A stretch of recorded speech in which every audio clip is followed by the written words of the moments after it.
জাতির নতুন উদ্দেশ্যে সরকার সরাসরি যাত্রা ভাষণ শুরু করেছে। দিচ্ছেন গণপ্রজাতন্ত্রী দেশে বাংলাদেশ গণতন্ত্র এবং সরকারের মানুষের অধিকার মাননীয় প্রধানমন্ত্রী পুনঃপ্রতিষ্ঠার তারেক এই রহমান। যাত্রা লগ্নে আমি দেশবাসীকে শুভেচ্ছা এবং আন্তরিক অভিনন্দন জানাই। স্বাধীনতা প্রিয়, গণতান্ত্রিক আমি প্রিয়। জনগণের কারণেই দেশে আবার মানুষের অধিকার, সম্মান এবং মর্যাদা পুনঃপ্রতিষ্ঠার সুযোগ সৃষ্টি হয়েছে। আমি দেশবাসীর উদ্দেশ্যে একটি বার্তা দিয়ে বলতে চাই, মুসলমান, হিন্দু, বৌদ্ধ, খ্রিস্টান তথা দল, মত, ধর্ম, বর্ণ নির্বিশেষে পাহাড়ে কিংবা সমতলে বসবাসকারী এই দেশ আমাদের সবার। প্রতিটি নাগরিকের জন্যই এই দেশকে আমরা একটি নিরাপদ ভূমিতে পরিণত করতে চাই। একটি স্বনির্ভর, নিরাপদ, মানবিক, গণতান্ত্রিক বাংলাদেশ প্রতিষ্ঠাই বিএনপি সরকারের লক্ষ্য। প্রিয় দেশবাসী, ফ্যাসিবাদের সময়কালে দুর্নীতি দুঃশাসনে পর্যুদস্ত একটি ভঙ্গুর অর্থনীতি, দুর্বল শাসন কাঠামো আর অবনতিশীল আইন শৃঙ্খলা পরিস্থিতির মধ্য দিয়ে নতুন সরকার যাত্রা শুরু করেছে। আইন শৃঙ্খলা পরিস্থিতির উন্নয়ন এবং কঠোরভাবে দুর্নীতি নিয়ন্ত্রণের মাধ্যমে জনগণের মনে শান্তি, নিরাপত্তা ফিরিয়ে আনাই হচ্ছে আমাদের সরকারের প্রধান অগ্রাধিকার। সারা দেশে জুয়া এবং মাদকের বিস্তারকেও বর্তমান সরকার আইন শৃঙ্খলা অবনতির অন্যতম কারণ বলে চিহ্নিত করেছে। সুতরাং জুয়া এবং মাদক নিয়ন্ত্রণে আইন শৃঙ্খলা বাহিনী সব রকমের কঠোর পদক্ষেপ গ্রহণ করছে। জনজীবনে শান্তি ও নিরাপত্তা নিশ্চিত করতে সরকার সর্বোচ্চ উদ্যোগ গ্রহণ করছে। দেশের প্রতিটি সাংবিধানিক এবং সরকারি বেসরকারি প্রতিষ্ঠান চলবে বিধিবদ্ধ নীতি নিয়মে। দলীয় কিংবা রাজনৈতিক প্রভাব, প্রতিপত্তি অথবা জোর জবরদস্তি নয়।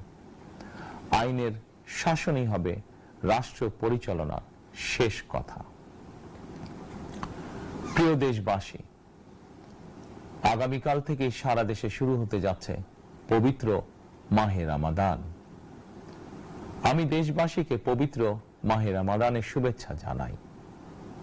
রমাদান আত্মশুদ্ধির মাস। আমরা যদি আত্মশুদ্ধি শব্দটির মর্মার্থ উপলব্ধি করি, তাহলে এই মাসে মানুষের ভোগান্তি বাড়ার কথা নয়। যদিও আমাদের অনেকের মধ্যেই এই মাসটিকে ঘিরে ব্যবসায় অধিক মুনাফা লাভের প্রবণতা লক্ষণীয়।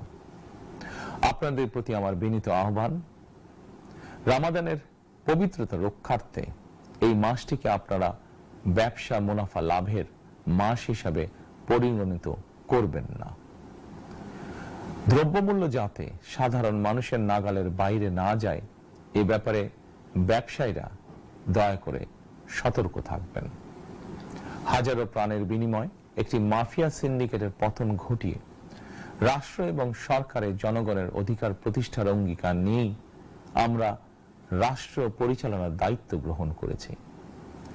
বিএনপি সরকার সকল ক্ষেত্রে অনাচার অনিয়মের সকল সিন্ডিকেট ভেঙে দিতে বদ্ধপরিকর ইনশাআল্লাহ। ক্ষুদ্র, মাঝারি কিংবা ছোট বড় সকল ব্যবসায়ীদের প্রতি বর্তমান সরকারের দৃষ্টিভঙ্গি সহজ এবং স্পষ্ট। বর্তমান সরকার ব্যবসায়ী এবং ক্রেতা সাধারণ উভয় স্বার্থ রক্ষা করে প্রয়োজনীয় পদক্ষেপ গ্রহণ করতে চায়। সুতরাং সরকারের পক্ষ থেকে কি ধরনের উদ্যোগ গ্রহণ করলে বাজার পরিস্থিতি নিয়ন্ত্রণে থাকবে কিংবা ক্রেতা বিক্রেতা উভয়েরই স্বার্থ রক্ষা হবে, এ ব্যাপারে আপনাদের যে কোনো ধরনের পরামর্শ কিংবা অভিযোগ শুনতে সরকার প্রস্তুত। ক্রেতা বিক্রেতা গ্রহীতা এই সরকার সকলেরই সরকার। এই সরকার আপনাদেরই সরকার। আপনারাই ভোটের মাধ্যমে এই সরকারকে রাষ্ট্র পরিচালনার দায়িত্ব দিয়েছেন। আপনারাই এই সরকারের শক্তি। প্রিয় দেশবাসী, পবিত্র রমাদান মাসে রোজাদারগণ বিশেষ করে ইফতার, তারাবি, সেহরি এই সময়গুলোতে নিরবিচ্ছিন্নভাবে গ্যাস, পানি ও বিদ্যুৎ সরবরাহ পেতে চান। এই বিষয়টি নিশ্চিত করতে এরই মধ্যে আমি সংশ্লিষ্ট কর্তৃপক্ষকে নির্দেশনা দিয়েছি। অপচয় রোধ করে কৃচ্ছ্রতা সাধন প্রতিটি মুসলমানের ঈমানি দায়িত্ব। অফিস আদালতে বিনা প্রয়োজনে কিংবা প্রয়োজনের অতিরিক্ত গ্যাস, বিদ্যুৎ, পানি খরচের ব্যাপারে সচেতনতা অবলম্বন করাও ইবাদতেরই অংশ বলেই আমি মনে করি।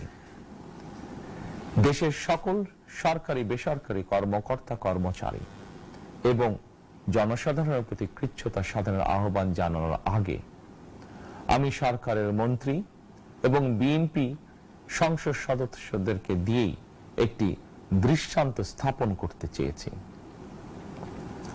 বিএনপি সংসদীয় দলের প্রথম সভাতেই আমরা সিদ্ধান্ত নিয়েছি, বিএনপি থেকে নির্বাচিত কোন সংসদ সদস্য সরকারি সুবিধা নিয়ে ট্যাক্স ফ্রি গাড়ি আমদানি করবেন না এবং প্লট সুবিধাও নেবেন না।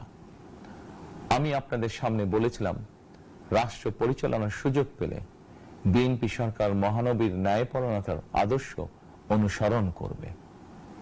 আমি মনে করি বিএনপির সংসদীয় দলের এই সিদ্ধান্ত ন্যায়পরায়ণতার আদর্শেরই একটি অন্যতম প্রতিফলন।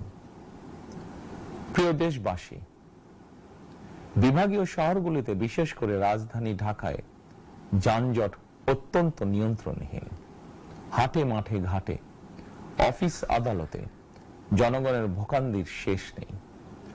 জনজীবনের নানা ক্ষেত্রে জনদুর্ভোগ লাঘব করা না গেলে জনমনে স্বস্তিও ফিরবে না।